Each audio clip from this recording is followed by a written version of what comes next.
و دسته شتاب مربی‌ها هست در اینجا و اینچون مربی خودش امام علی نورعلی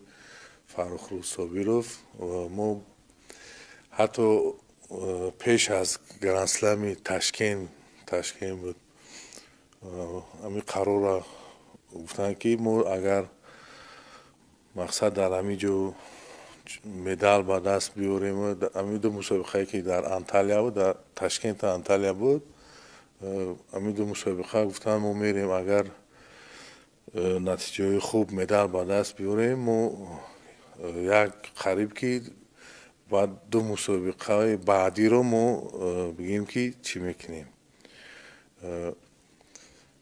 تأخیر میمونیم چون آمادگی رو با چمپیونات جهان میکنیم. یعنی نقشه ها پیشکی تحریر شد. البته پیشکی حتی با محترم رئیس فدراسیون چی میشود این هماهنگی میشود و چنین قرار میاد.